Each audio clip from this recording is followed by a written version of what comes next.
We're here. We're You here. know the first episode that we recorded, you said, I'm about to press record. Let's go. And that was the beginning. And now we're back. Same Unplanted thing. 2.0. Here we are. Are Welcome y'all back. ready? They're not. They're not. Unplanted started 10 years ago. That makes my heart just drop into my chest. It's very weird. I'm trying to like remember us from 10 years ago. I feel like we were well intended.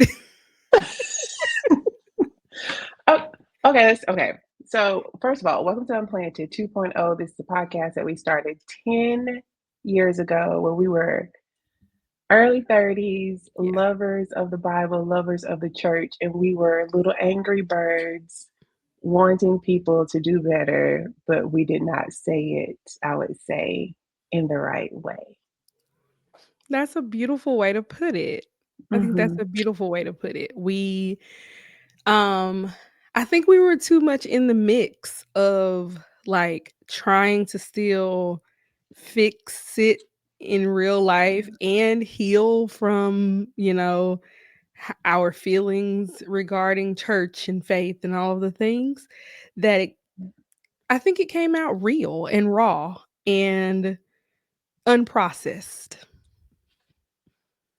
Unprocessed. Listen, the podcast is still called Unplanted, but 10 years ago, it was called Unplanted while I was actively in a church plant. So that lets y'all know that it Mhm. was unprocessed because you are on a podcast called Unplanted about Mhm. not having a space in church while actively serving at a church in a church plant as a youth pastor. It was the prophetic tradition, you know? Yeah, that's what it Yeah, was. we were just Absolutely.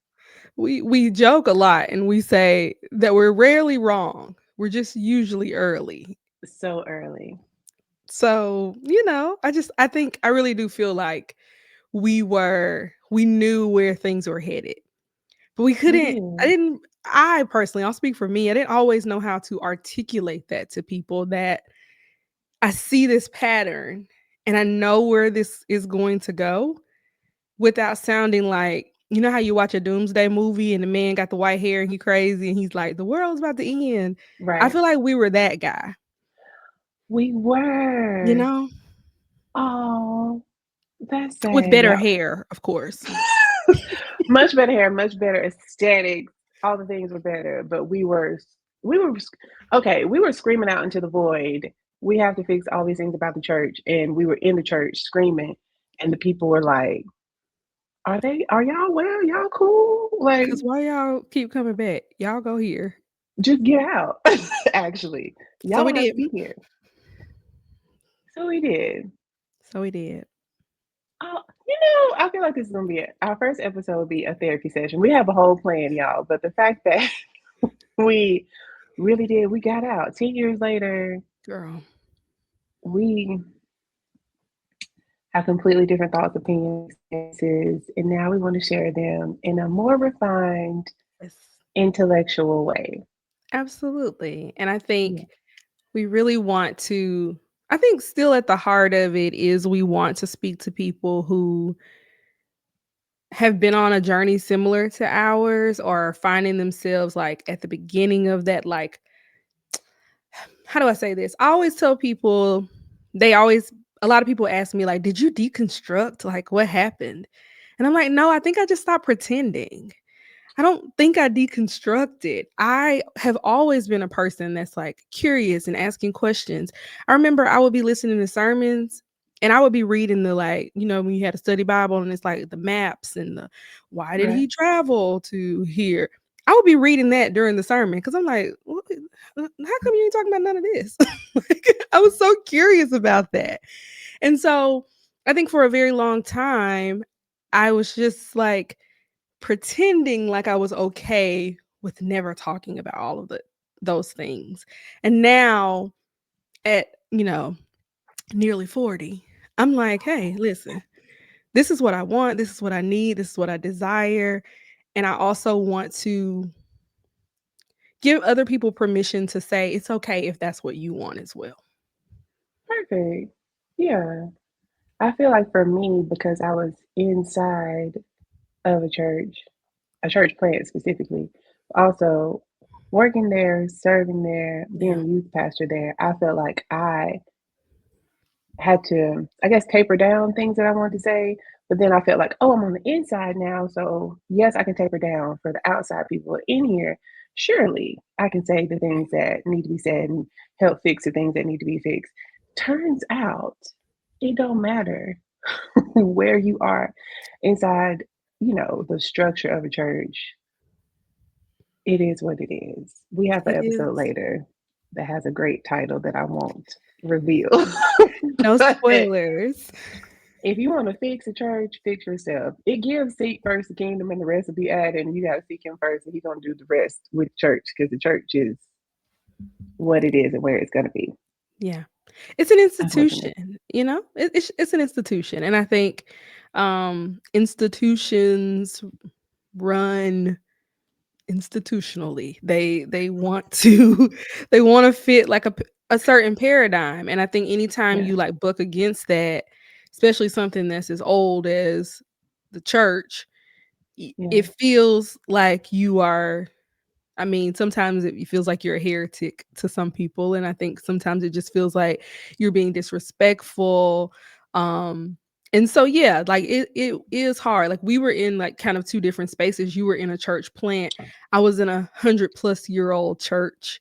Which That is was like a crazy. family church as the, minister of music. So it was just trying to even on both ends of that, trying to dismantle's not the word, but trying to evolve us even from the inside was very, very difficult to do. Man, we got on inside these churches and we said, we don't be the change. And they said, get out. The people told us to get out. I love, they said, you're not supposed to be here. It's time for you to go. Mhm. Yeah. Mhm.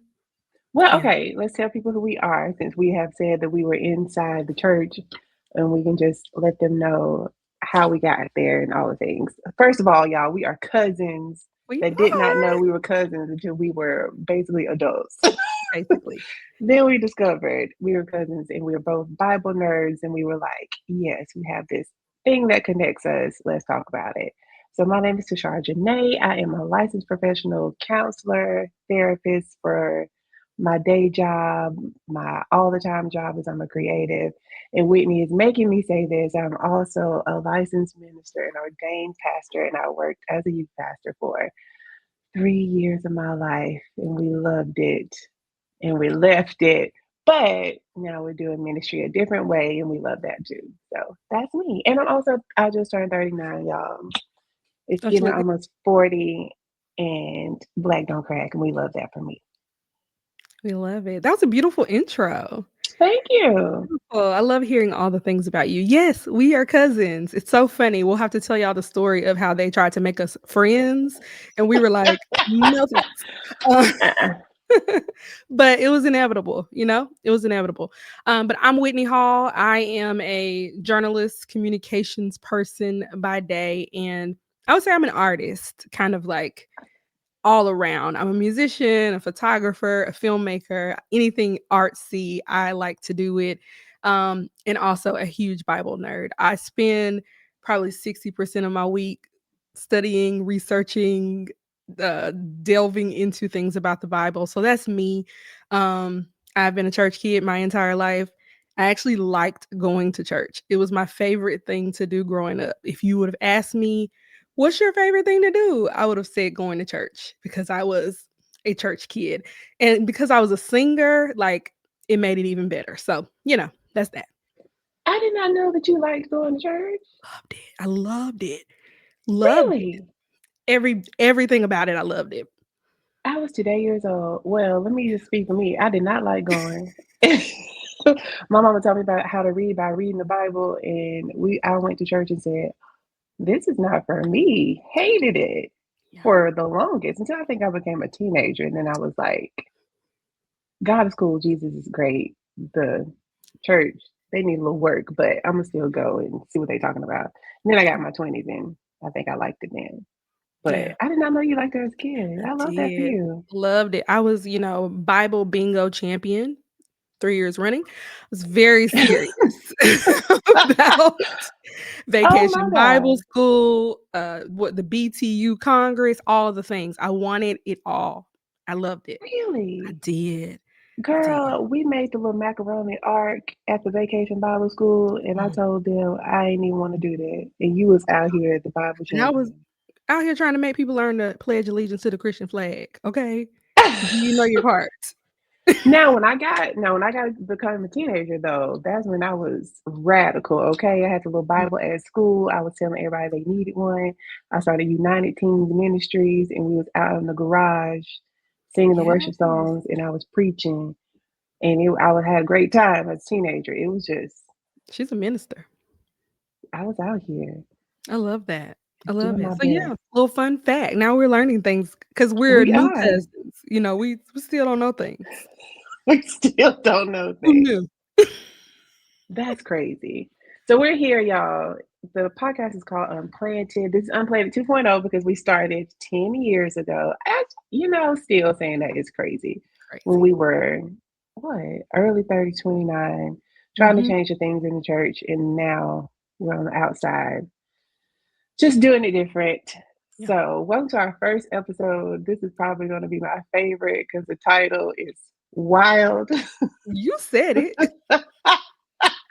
I said it. We were on a call talking about what we were going to talk about on the podcast.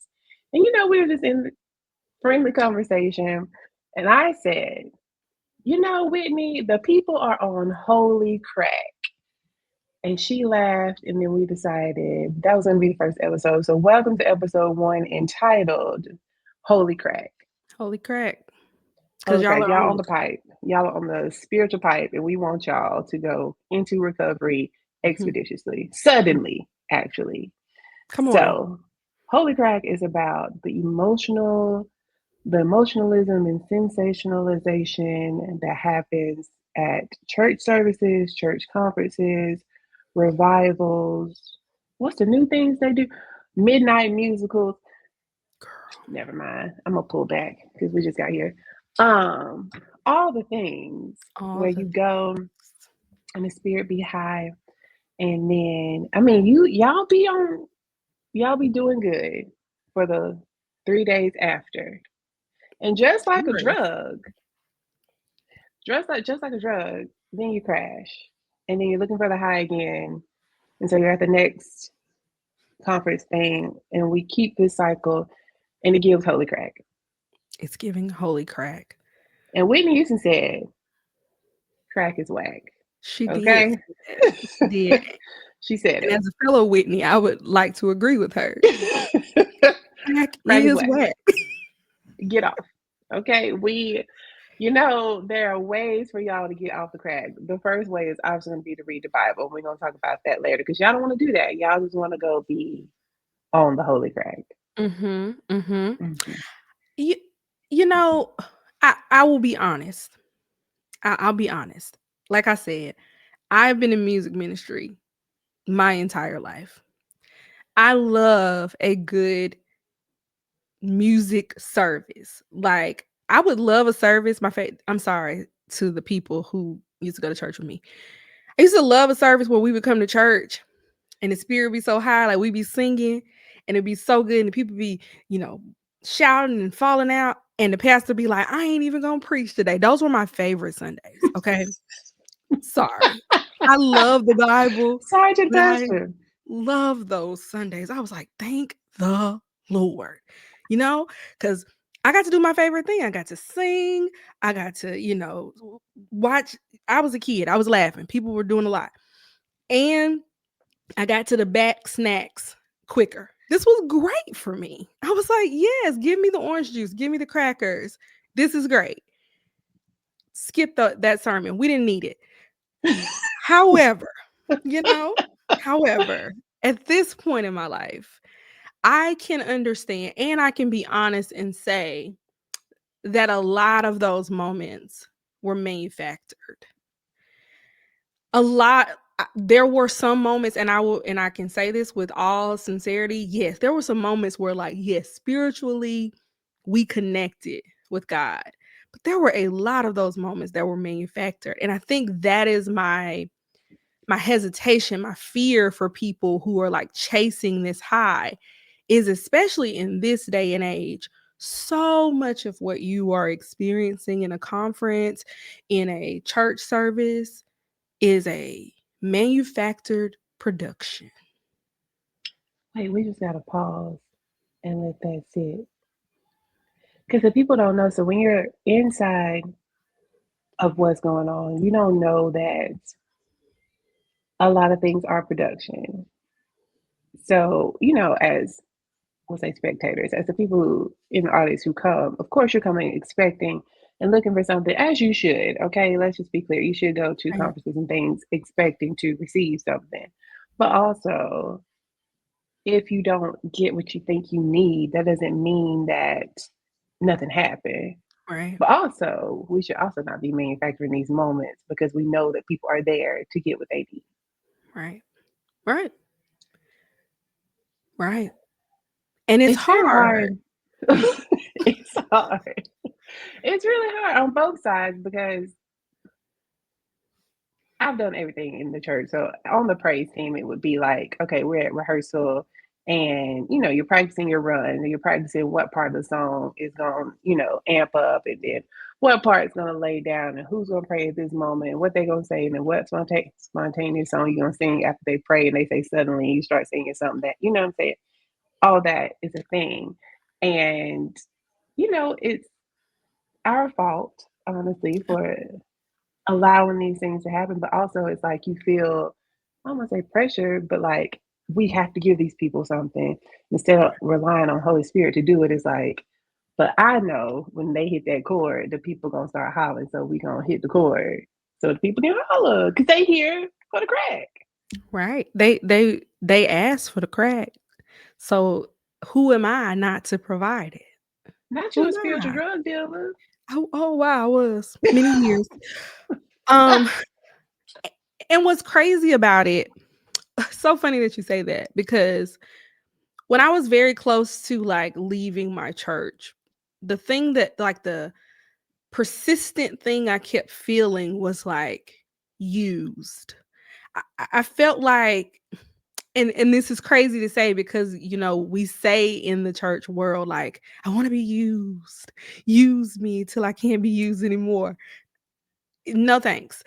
I I literally I felt used. I would come into church on Sunday mornings, and before I could even put my bag down, people were like, "Hey, sing this song. I need to hear you do this. I need this from you. Sing. Make sure when you go to this and when he says this, like it was just like constant wanting something."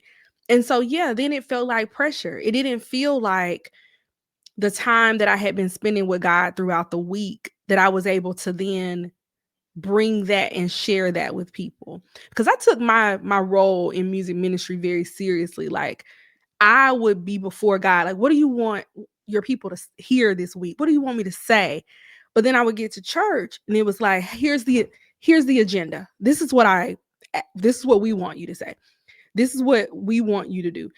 We're going to go from this into this. And then we need you to remember that thing you did the last time, do it again.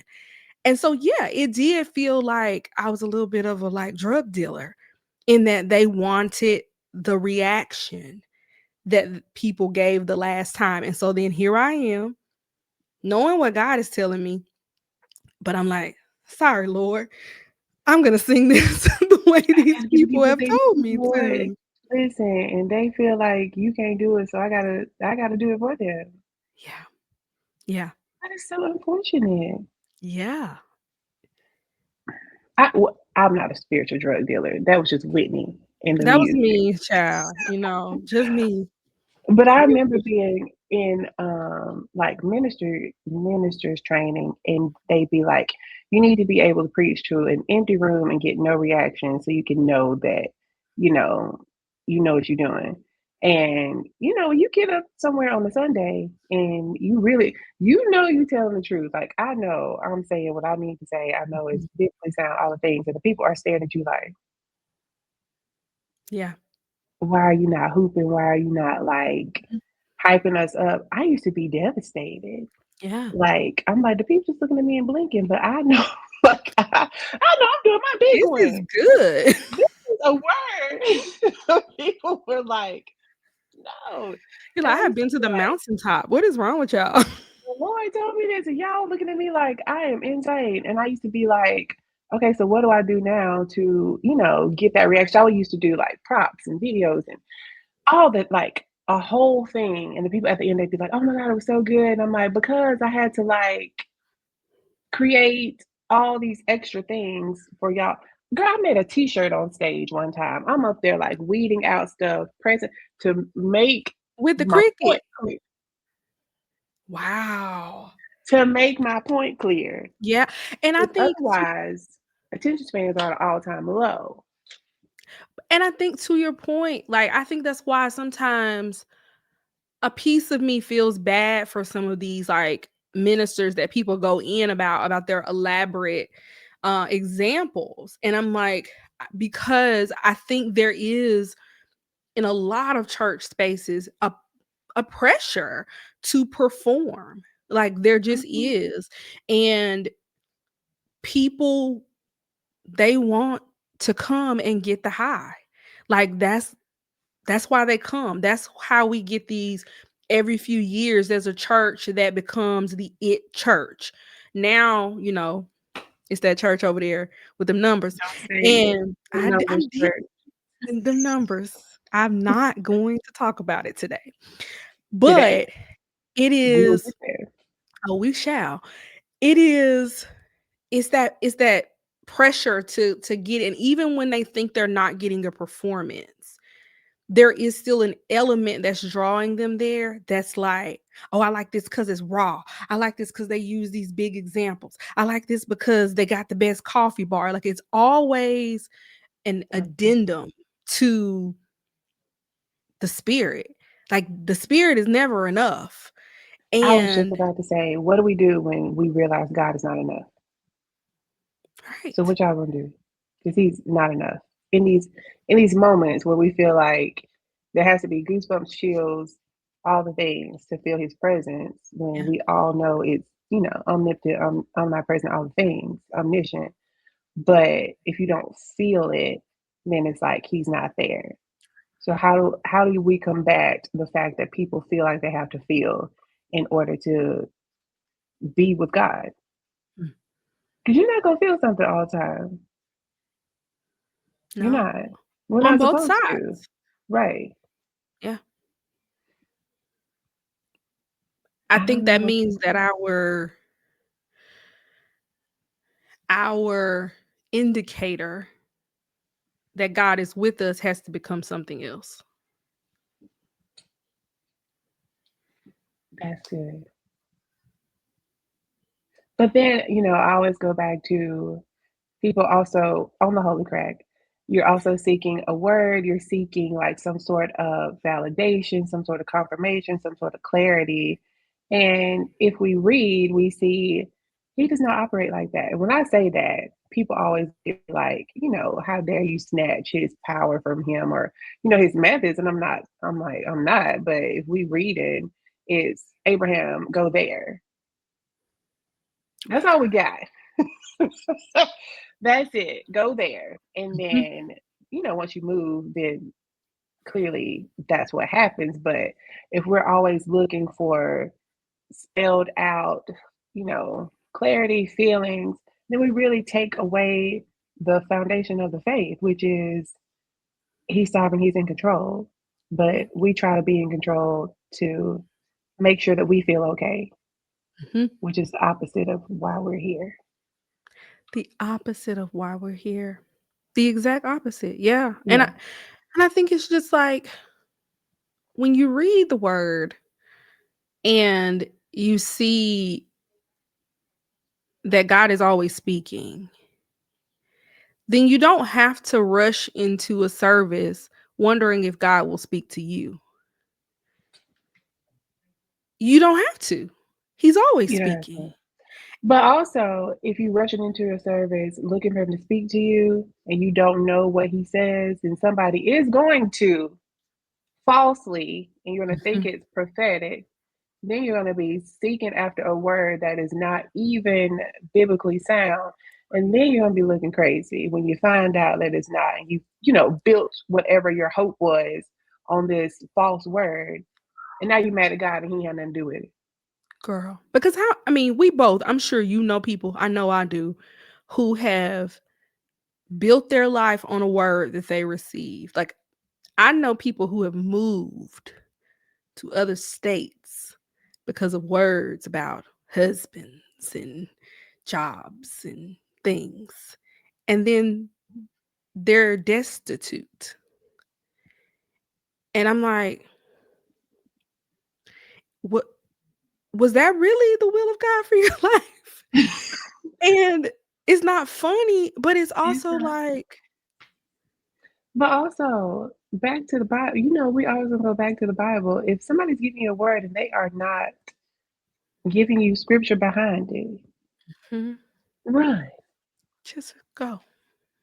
for the hills. Which comes your help, actually, because your help Come on. comes from the Lord. Get on. Yeah.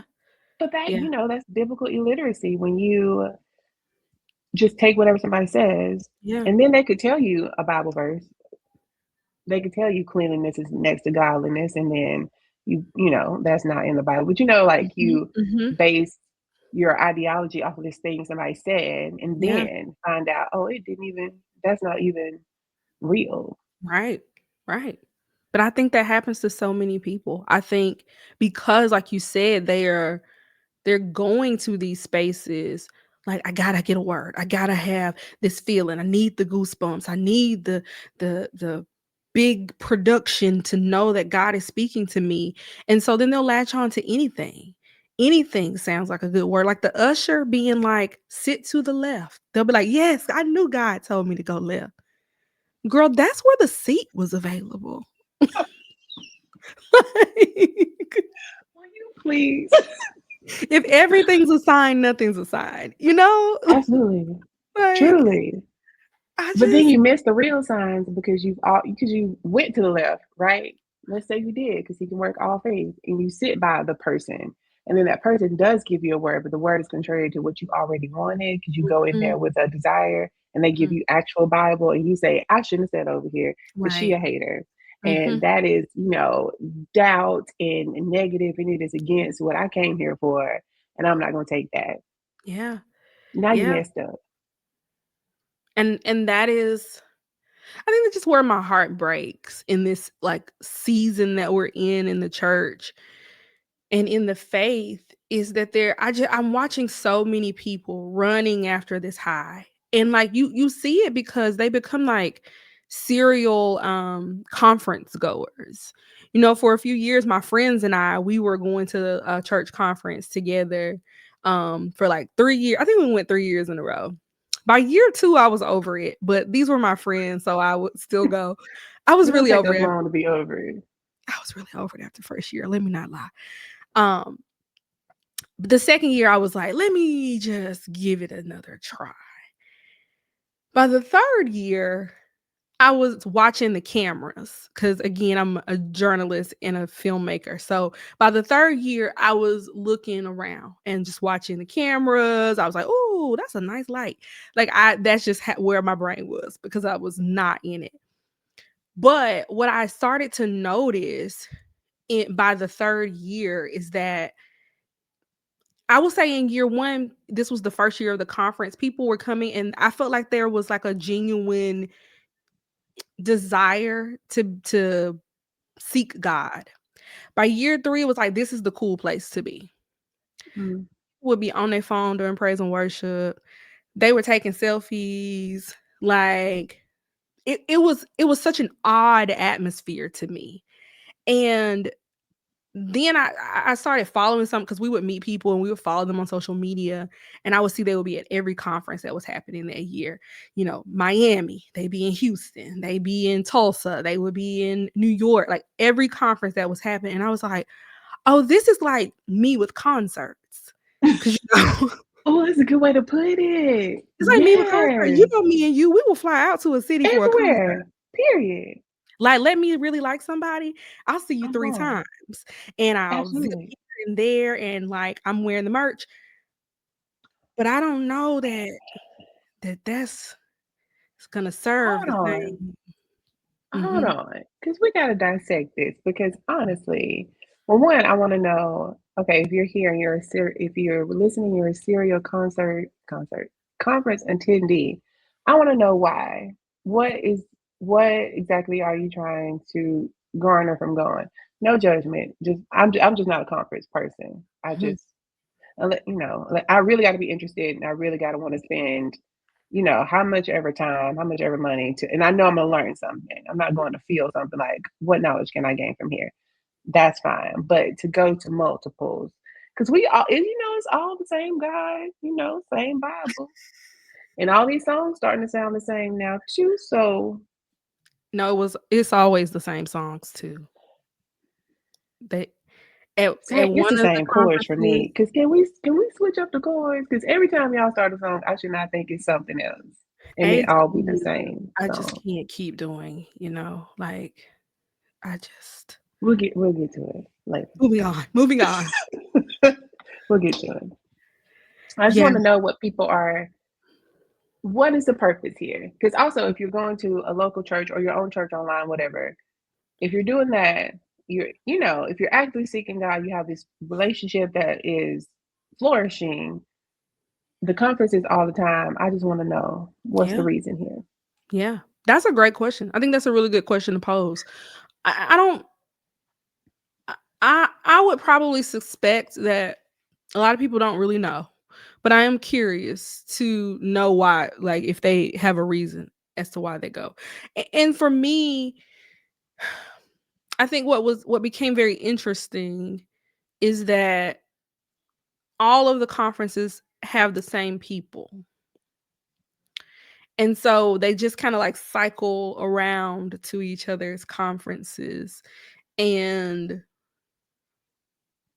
I don't know. I think maybe what I need to see, this is me, let me speak for me. Okay. Yeah. Maybe I don't have beef with y'all going to the conferences. I do, I'm lying, I do have beef. But if I didn't if I could find a zone of no beef, this is what I would hope. That if I'm going to do this thing year after year, and I'm gonna come here and I'm gonna go to all of the things, and then I'm gonna do it again next year. What in my life can I look at and say has been improved? Uh, other than being like, never mind, I'm not gonna say that. I'll Yes, I am. I'm gonna say say it. it. Other than being more legalistic, because I fear what happens a lot of times is we leave these spaces, and now I think I'm better than you. So because I went and I stopped listening to secular music, and now I don't go to That part. those movies, and I don't do this because I'm a conference girly, you know? And I got my conference girly friends. And so now this is my entire identity. I cannot be around you. I came back home, I had to cut everybody off. So I just, if You that's all you're know, getting from it, I don't know that that's a win to you me. know, it gives that you're not being transformed because if you go there, okay, if you go there and you feel like you have to do all these things to be righteous when you leave, you didn't get freedom while you were there. Yeah. Because the transformation comes from the relationship, right? Like I don't not do certain things because I'm not supposed to do certain things. I don't. We'll just take horror movies. I don't watch scary movies because I don't want that, infecting my life. I get convicted from that, right? Because that disrupts my peace. It disrupts my relationship with him. Not because I went. Can I say that? Not because I had an experience somewhere, and then now I feel like I have to do certain things to be righteous, or Right. that has now, led me toward a path of holiness. Because why do we get everything wrong? We just got everything wrong. Right. That's not how this works. Yeah. Yeah. And I think that's just what for me, I don't even say all of this like from a judgmental place because I understand how you can like adopt this sort of mentality because you think transformation is the things you stop doing. So often we think that's what real transformation is. It's And like that's if legalism. I'm going to be transformed, it's only by the things that I like lay down and give up and the people that I no longer associate with. And it's rarely about my capacity to love deeper, my capacity to forgive more, to be a better neighbor. Like, To have the fruit of the spirit, to operate in yeah, them daily, to know them. yeah, Yeah.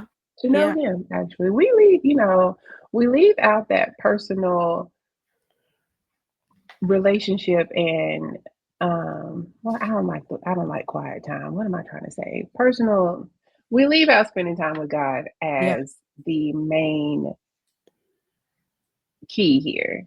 And not and again, not in a legalistic way. Not that you have to get up at 7 o'clock in the morning. right. I'm all about the cute Bibles and all things. I love that. But not that you have to do it that way with your matcha, but just I'm washing dishes and me and God are talking while I'm washing the dishes, or Yeah, I'm in the car. However that looks like, we forget that we have to live with Him. Like yeah, He has to be part of our lives daily, and not just at the conferences, not just at small group, not just at yeah, church, everywhere all the time.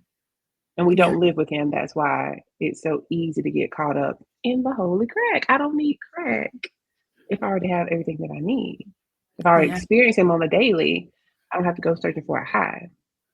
Right, right. Yes, that becomes less appealing. And I think that the deeper that you get into relationship with God, like the more you spend time with him, the more you read your Bible to discover who God is. Not one of the things that I think has been the biggest like change for me, I would say in the last like 10 years, is I really approach the Bible not about myself. I don't read the Bible to try to like figure out what I'm supposed to do. I'm not um I'm not smart enough or like spiritually attuned enough to be good at that. So I'm like, let God worry about me. I'm gonna worry about who he is. And Mhm. my soul like purpose literally every day when I'm reading the word is what is this telling me about God? In every story, in every psalm, what is this telling me about God and his character? What's consistent from, beginning to end? That is when I tell you like sometimes I look at people and I'm like, "Oh my God, I love them so much." Like I get so emotional because I feel the depth of how much God loves us. Or I'll be outside in nature and I'm like, "Oh my God, this is lovely." Like, look at this beautiful earth we were given. Why I wanna hug trees now? But it's really because I've Man, I've stopped being concerned about how do I perform for you, God, and more like concerned with who are you? And when you learn who God really is, you you will instinctively transform. It You have absolutely. no other choice. Absolutely. One of my favorite quotes is it Oswald Chambers? I want to say it's Oswald Chambers. I And like him. he said, what we think about God is the most important thing about us. And Mm, that completely changed how I think about things. It's like whatever I think about him then translates into how I behave in every way, shape, and form. So if I think of him as a provider, then I'm not over here worried about lack and bills and all the things. If I think of him as my peace, then when anxiety shows up, my first instinct is anymore is not to crash out, but it's to, sit with, why am I feeling this? How do I submit this to God? Like, what does he say about this? But if I don't know him at all or think of him as who he is, then it translates into my life. I think he is up there eating popcorn while I'm suffering, then I'm going to be disconnected from him. I'm not going to draw near, and he's not going to draw near to me. If I think of him as mean, angry, sending me to hell for my eyelashes, then of course I'm not going to live a life of freedom. And I think it goes back to, what do y'all think about him? And do you, if you, however you think about him, do you see him in these experiences that you're having at these church services, at these conferences? Like, Yeah. does that represent really the core of and the character of who he is, or is it who you want him to be? And so you go there to experience him as that because you can make him whatever in those spaces. Mm. Yeah, that's good. But come to my conference in July because let me put shameless plug. I have a conference half day Yes. every July, which honestly, in the beginning, people were like, it's not emotional enough. And I was like, That was my favorite good. part. That was my favorite part. They they were like, it's very practical, and we didn't know we were coming for like actual practical things you could do. And I was like, oh, well, this is what we got. Yeah. We got financial literacy when I went, and I was like, "You Mental know health. what? This is Yeah. brilliant." No, but I'm a person who my current pastor, because I'm a digital disciple now, FYI. Being a Same. digital member is so cute, like, it's just adorable. I Sometimes I put on real clothes and I be, like, looking cute and stuff Do just at you? my You house. go to the living room? I love to go to the living I room, sit on the couch, do. my laptop with my little, Yes. whatever I need, and I'm just Mhm. in there. And I Sometimes I'm stand running up. around my own living room carrying on. Yes, Hey, when they say stand up, I stand, okay? period. When we take our elements, I get my elements. Now I wanna go find a Christian bookstore because where are those? And I wanna buy the little cups. I want my own. I wanna have my They have own little them. They have elements. them on Amazon because I have some. This why you be related to a pastor. Of course, Send me the link. will No, do.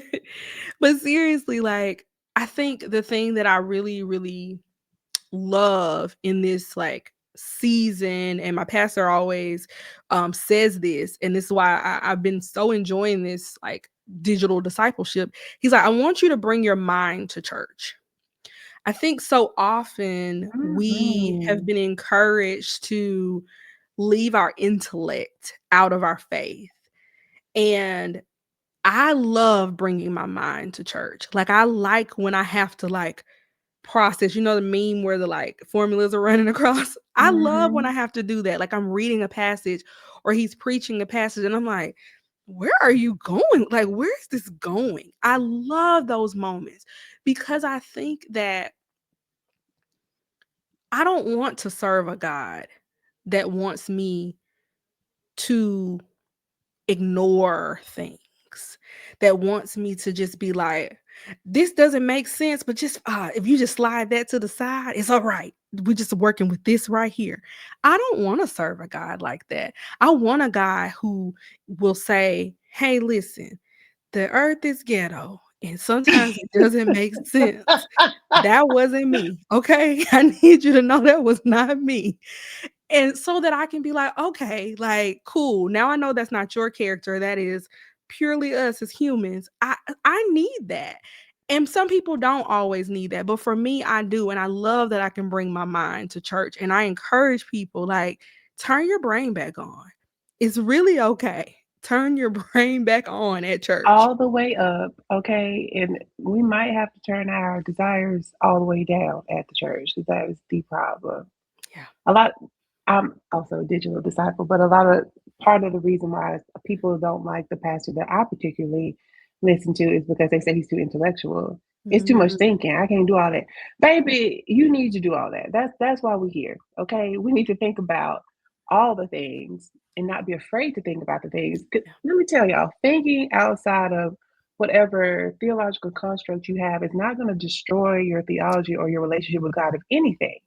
It will build it back up. Even deconstructing. If you need to deconstruct and reconstruct and deconstruct again, and how many ever times you need to do that, you're gaining knowledge. And I always believe people come to whatever their truth is, and I'm gonna believe that's always gonna be back to where you started. But don't be afraid to do that. And don't be afraid to think. It's the fear of what am I gonna lose by Yeah. applying my intellect to something that stops people from doing that. But what can you gain? Because you are losing by being on the crack. Okay, that's what we have missed here. We lost the plot. We lost the plot. And I can speak from experience. Like when you have those high moments and it's like, I'm going to go to the altar and lay this thing down. I'm laying it down. That thing ain't never been stronger than the day after you laid it down in this atmosphere of fog and haze and a minor chord being played It's the minor softly chord, in the y'all. Them background. chords. Like the next day is and we've convinced ourselves like, see, that's how I know this what I'm really supposed to lay down because the devil really attacking me. It's like, no, because you didn't do anything to actually to set your life up to get rid of this thing. You just were in an atmosphere that made you feel like you were accomplishing something. I am a person Mm. like I am a person who can say with 100% like certainty, and people may think I'm crazy.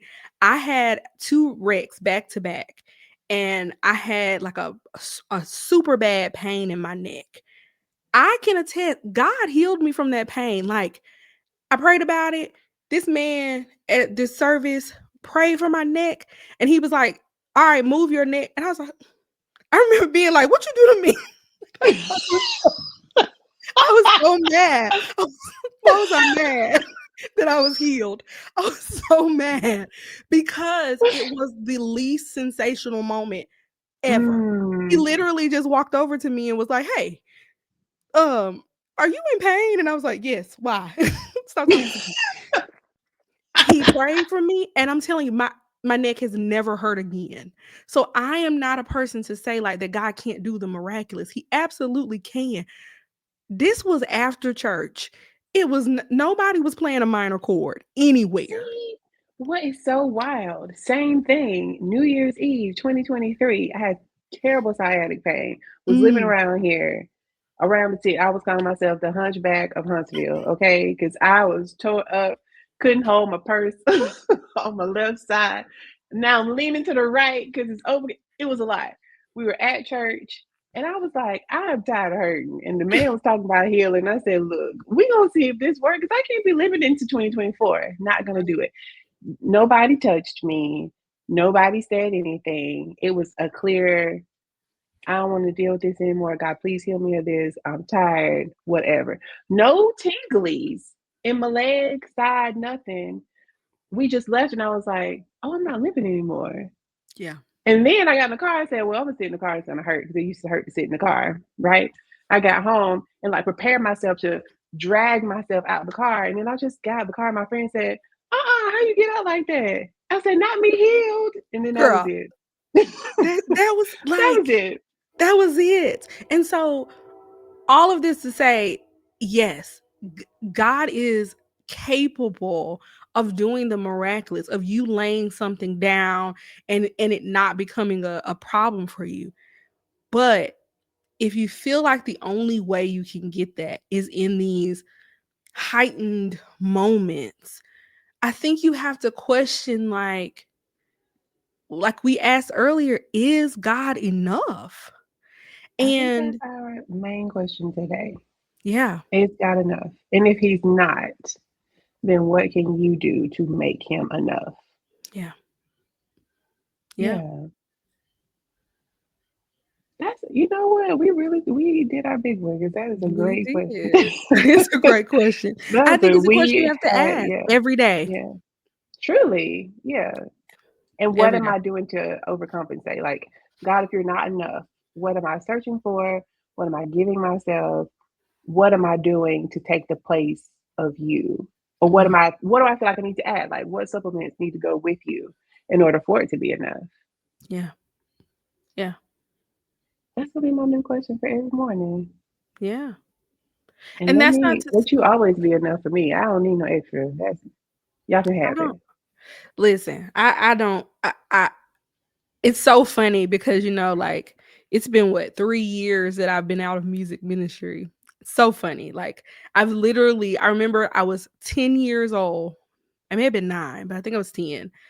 They'd had this service at church and they were like, "Hey, we're going to let some of the kids sing with us on this service."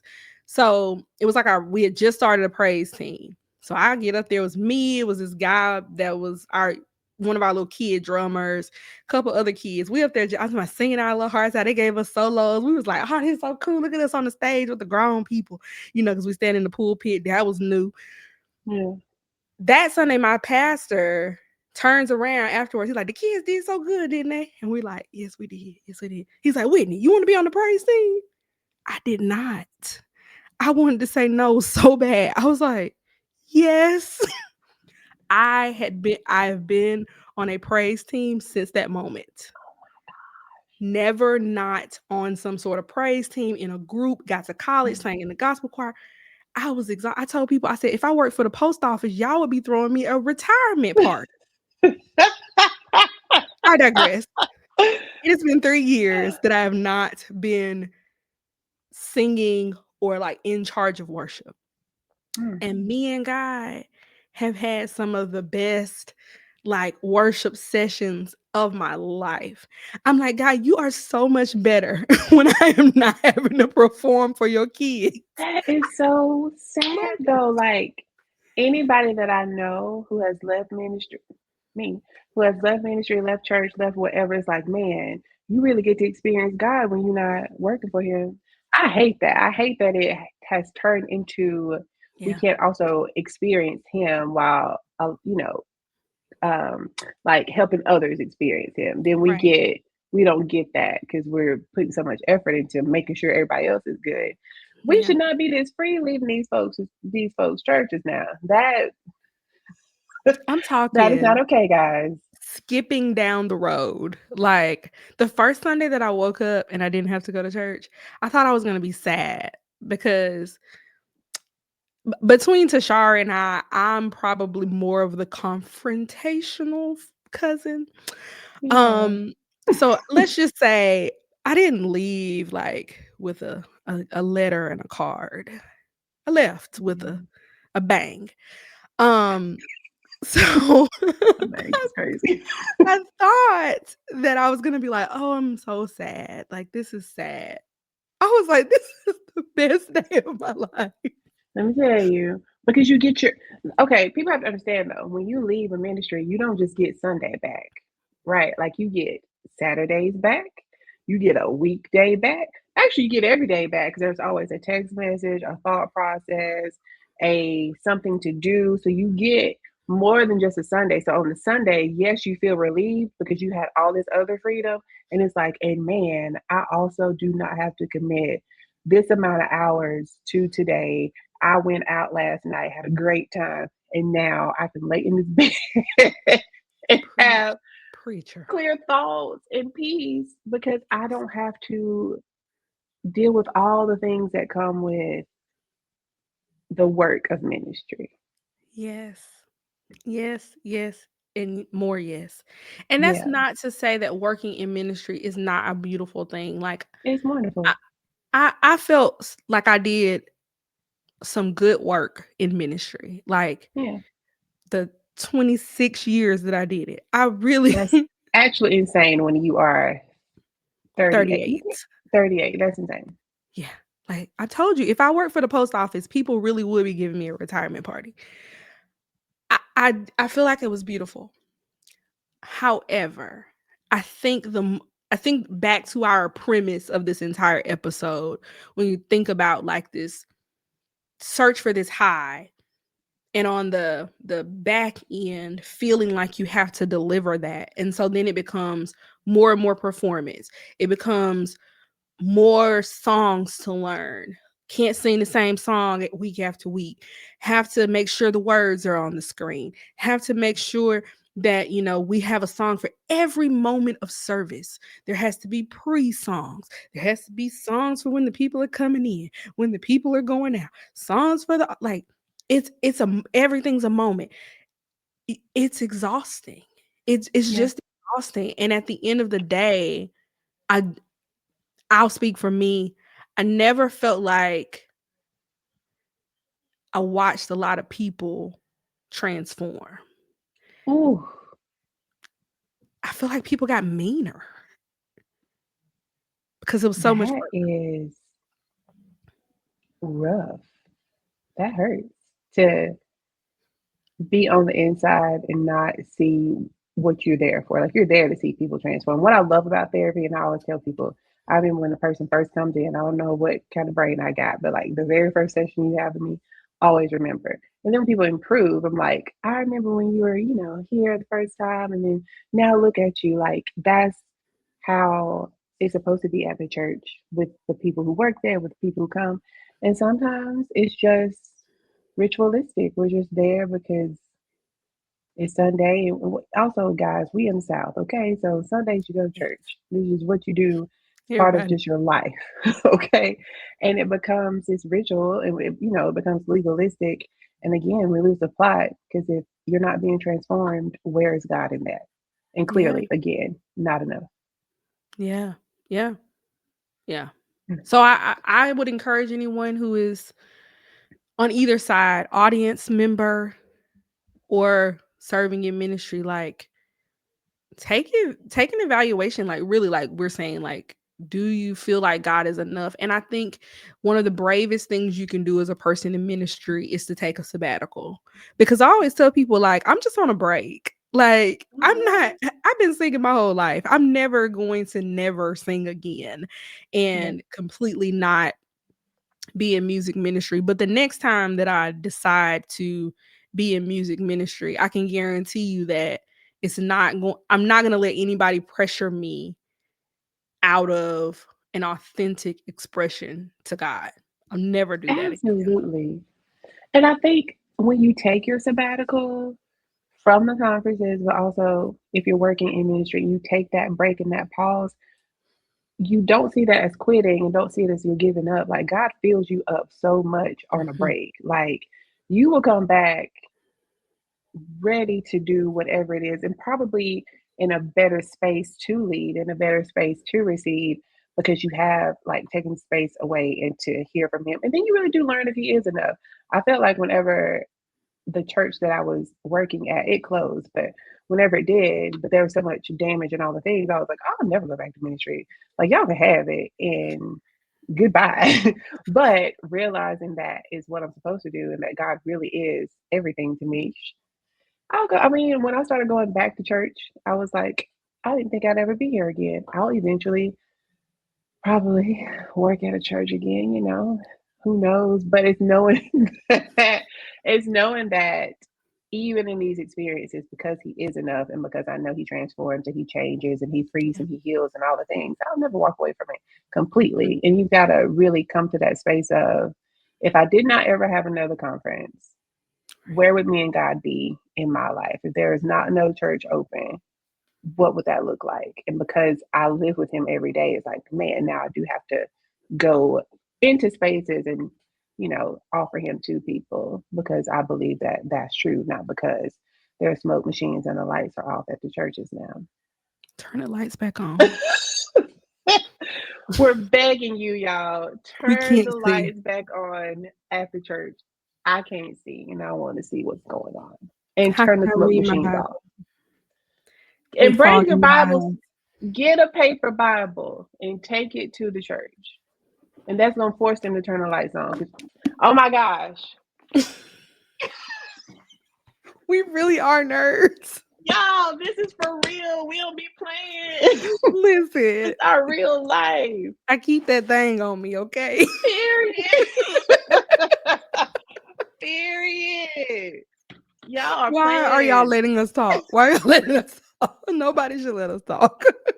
If you don't have a Bible beside you, What are What are you you doing? doing? What are you Okay, doing? Listen, keep and that thing on you. 10 years ago, we probably have it on an episode. I was like, it does not matter if you don't have a physical Bible. You need a digital Bible is just as fine. I was wrong. I was She was wrong. wrong. I She was was wrong. wrong. I Eat the ain't never said scroll, that. okay? Keep that thing on. You need it on paper. I don't care what y'all reading on these screens. Get off that screen. That's the problem. It's them You cannot phones. you don't get notifications, phone Mhm. calls, interruptions in here. Yeah. Get and write in it, okay? Mhm. You Oh, see yeah, this? listen. Take you a Yeah. note. Write in it, Mhm. okay? In the margins. In the Okay? margin. Be Right. proactive, be active, participate. Don't just Yes. read it, live it, and Yes. let it Yes. read you. Come I on. mean, okay. Because it's the living word. Mhm. Always living. Mhm. That's what we're missing out. If it was the living word, we wouldn't be chasing all these other things. But we're at the end here. We're at the end. We did so good. We We did did not so talk for good. 3 hours because we had a We lot to didn't. We say. usually do. We want to encourage y'all to obviously read a paper Bible. Think about our reflection question of is God enough? And also, we also want y'all to evaluate your playlist because there are probably some songs that you need to unplant from there. And next episode, we'll give you some of our suggestions. But if you're listening to a song and it is not matching up with the word, unplant it, get it out of there Unplant. immediately. It might be by your favorite Christian artist, and that's okay. That's all right. They're not gonna know you deleted it. Mm-mm. Yeah, because you might need to stop listening to a lot of these things. Yes, We'll get there. more to come. We're on a journey, y'all. On a journey. I'm so glad to be back with you. This is wonderful. I'm so excited. We hope that y'all tune in and really engage in the conversation with us. If you are looking for a space, let's say you are in ministry, out of ministry, deconstructing, reconstructing, whatever it is that you're doing, and you just feel like you're unplanted and you need somewhere where you can be safe and to have honest, open conversations, we are creating a space for you. It's starting here and it'll go deeper. And we're excited to be on this journey and really experience God together. God, not all the other things. We want to experience Him because that's all we need. That's all we need. No smoke machines here. Sorry. And Thank leave y'all it to for listening. Whitney to say something crazy at the end. Thank you for listening to our smoke-free podcast. Why would you say I don't you were doing stuff? I'm gonna say this and we can go. Before we started, y'all, the lady told me you have to start out the podcast because I know that I'm gonna say something out the way. Who says I'm gonna start out acting up? But she said, don't worry about it. I'm gonna save it to the end. This is I what you have know to look forward me. to. We're so glad you're here. So glad. Thank y'all for listening. We'll talk to y'all next time. Bye. Bye.